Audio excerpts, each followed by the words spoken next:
샬롬, 하나님의 귀한 자녀 여러분. 삶의 여정 속에서 때로는 좋은 충고가, 때로는 기쁜 소식이 우리에게 필요합니다.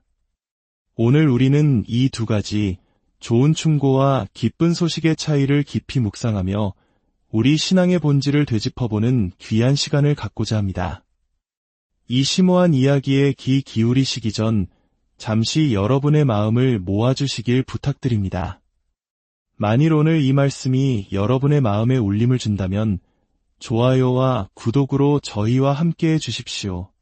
여러분의 작은 손길은 단순한 지지를 넘어 이 복음의 메시지를 아직 알지 못하는 다른 영혼들에게 전하는 귀한 선교의 도구가 됩니다. 여러분이 말씀을 나누는 그 모든 순간에 하나님의 크신 은혜와 평강이 함께하기를 간절히 기도합니다. 자, 이제 성경 속으로 들어가 한 부자 청년과 예수님의 운명적인 만남을 함께 살펴보겠습니다. 마가복음 10장 17절의 말씀입니다. 어느 날 예수께서 길을 가실 때였습니다. 한 사람이 다급하게 달려와 그 앞에 무릎을 꿇었습니다. 그의 눈빛에는 간절함이 가득했습니다. 그는 예수님께 인생의 가장 근본적인 질문을 던집니다. 선한 선생님이여, 내가 무엇을 하여야 영생을 얻으리이까? 여러분, 이 질문은 단지 한 청년의 질문이 아닙니다. 이것은 시대를 초월하여 모든 인간이 마음속 깊이 품고 있는 궁극적인 질문입니다. 어떻게 하면 유한한 삶을 넘어 영원한 생명을 얻을 수 있을까? 그는 그 해답을 얻기 위해 당대 가장 지혜로운 교사로 알려진 예수님께 달려온 것입니다. 그런데 예수님의 첫 번째 대답은 조금 의외였습니다. 예수께서는 그의 질문에 바로 답하지 않으시고 그가 사용한 선하다라는 단어에 주목하십니다. 내가 어찌하여 나를 선하다 일컫느냐? 하나님 한 분 외에는 선한 이가 없느니라. 예수님께서는 왜 이렇게 말씀하셨을까요? 이는 청년이 가진 선함에 대한 피상적인 이해를 깨우치기 위함이었습니다.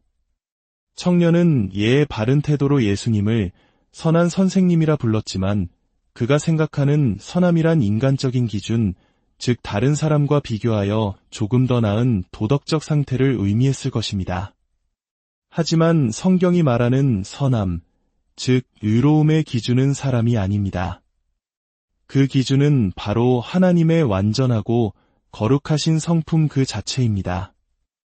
우리 한국 사회에서도 종종 그래도 저 사람보다는 내가 낫지, 혹은 남들만큼은 하고 살아라며 스스로를 위로하곤 합니다. 하지만 하나님의 절대적인 거룩함 앞에서는 그 어떤 인간의 의로움도 티끌과 같을 뿐입니다. 예수님께서는 이 청년이 복음, 즉 기쁜 소식을 받아들이기 전에 먼저 율법, 즉 좋은 충고의 진정한 의미를 깨달아야 함을 아셨습니다. 율법의 참된 기능은 우리를 구원하는 것이 아니라 우리가 얼마나 구원이 필요한 죄인인지를 깨닫게 하는 거울과 같기 때문입니다. 예수님은 이어서 말씀하십니다. 내가 계명을 안 하니 살인하지 말라, 간음하지 말라, 도둑질하지 말라, 거짓 증언하지 말라, 속여 빼앗지 말라, 내 부모를 공경하라 하였느니라. 예수님의 이 말씀을 들은 청년은 안도의 한숨을 내쉬었을지도 모릅니다. 그는 자신 있게 대답합니다. 선생님이여, 이것은 내가 어려서부터 다 지켰나이다. 그는 스스로 율법을 잘 지키는 의로운 사람이라고 굳게 믿고 있었습니다. 하지만 그의 이해는 율법의 표면적인 행위에만 머물러 있었습니다. 예수님께서 산상수훈에서 가르치셨듯 마음속으로 음욕을 품는 것이 이미 간음한 것이요, 형제를 미워하는 것이 이미 살인한 것이라는 율법의 깊은 영적 의미를 그는 알지 못했던 것입니다. 종교개혁가 장칼뱅은 율법의 첫 번째 기능을 거울에 비유했습니다. 율법이라는 거울 앞에 설 때 우리는 하나님의 눈부신 의로움을 보게 되고 동시에 그 빛에 비친 우리 자신의 추하고 죄된 모습을 발견하게 됩니다. 이사야 선지자가 하나님의 영광을 보고 화로다나여 망하게 되었도다 라고 부르짖었듯이 욥이 하나님 앞에서 티끌과 제 가운데서 회개하나이다 라고 고백했듯이 율법은 우리로 하여금 자신의 전적인 무능함과 절망적인 상태를 깨닫게 합니다. 그리고 바로 그 절망의 자리에서 우리는 비로소 구원자를 간절히 찾게 되는 것입니다. 율법은 우리를 그리스도께로 인도하는 몽학선생의 역할을 합니다. 예수님께서는 이 청년의 자기위에 빠진 모습을 보시고 그를 사랑하셨습니다. 그 사랑은 깊은 연민과 긍휼이 담긴 사랑이었습니다. 그래서 그에게 가장 필요한 처방을 내리십니다. 내게 아직도 한 가지 부족한 것이 있으니 가서 내게 있는 것을 다 팔아 가난한 자들에게 주라. 그리하면 하늘에서 보화가 내게 있으리라. 그리고 와서 십자가를 지고 나를 따르라. 여러분, 이것이 모든 신자에게 재산을 다 팔라고 명하시는 보편적인 명령일까요? 그렇지 않습니다. 이것은 오직 이 청년 한 사람을 위한 그의 마음속 가장 깊은 곳에 자리 잡은 우상을 드러내기 위한 예수님의 특별한 진단이었습니다. 청년에게는 그의 막대한 재물이 하나님보다 더 중요한 우상이었습니다. 예수님께서는 십계명의 두 번째 돌판, 즉 인간관계에 대한 계명들을 그가 지켰다고 주장하자 이제 첫 번째 돌판의 핵심인 제1계명, 너는 나 외에는 다른 신들을 내게 두지 말라는 계명으로 그를 시험하신 것입니다. 만약 내가 율법을 지킴으로 영생을 얻을 수 있다고 믿는다면 가장 큰 계명인 하나님을 마음과 목숨과 뜻을 다하여 사랑하라는 계명부터 지켜보라는 것입니다. 너의 마음을 온통 차지하고 있는 그 재물이라는 우상을 버리고 오직 하나님만을 섬기라는 도전이었습니다. 하지만 이 이야기의 결말은 너무나도 안타깝습니다. 성경은 이렇게 기록합니다. 그 사람은 재물이 많은 고로 이 말씀으로 인하여 슬픈 기색을 띠고 근심하며 가니라. 그는 분노하거나 예수님께 대들지 않았습니다. 그저 깊은 슬픔에 잠겨 조용히 돌아섰습니다. 영원한 생명이라는 보화를 눈앞에 두고도 그는 자신이 평생 의지해온 재물이라는 우상을 내려놓지 못했습니다. 그는 예수님이 주신 율법이라는 날카로운 진단 앞에서 자신의 병든 실체를 보았지만 복음이라는 치료제를 받기보다 슬프게 돌아서는 길을 택한 것입니다.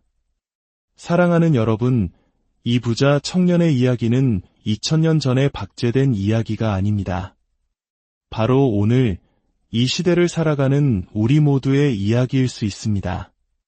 우리 마음속 가장 깊은 곳에 자리 잡은 우상은 무엇입니까? 그것은 돈일 수도 있고 세상의 성공이나 명예, 자녀, 혹은 자기 자신의 의로움일 수도 있습니다. 우리는 입술로는 하나님을 섬긴다 말하면서 실제로는 다른 무언가를 더 사랑하고 의지하며 살아가고 있지는 않습니까? 율법이라는 거울은 우리에게 끊임없이 말합니다. 너의 힘으로는 결코 하나님의 기준에 도달할 수 없다. 너는 파산한 빚쟁이와 같다. 이 사실을 직면하는 것은 고통스럽습니다.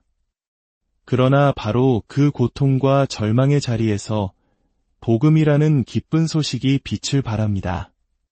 복음은 내가 이렇게 저렇게 하면 구원받을 수 있다는 좋은 충고가 아닙니다. 복음은 내가 할 수 없는 그것을 하나님께서 당신의 아들 예수 그리스도를 통해 이미 다 이루셨다는 기쁜 소식입니다. 우리의 죄값을 대신해 십자가에서 죽으시고 부활하신 예수 그리스도를 믿기만 하면 우리의 행위나 노력이 아닌 오직 하나님의 은혜로 값없이 의롭다 하심을 얻고 영원한 생명을 선물로 받는다는 놀라운 소식입니다. 혹시 이 자리에 오랫동안 이 부자 청년처럼 예수님 곁을 맴돌다가도 결정적인 순간에 세상의 것들을 놓지 못해 슬피 돌아서기를 반복했던 분이 계십니까? 더 이상 망설이지 마십시오. 오늘 율법의 거울 앞에 정직하게 서서 여러분의 영혼의 실상을 보십시오.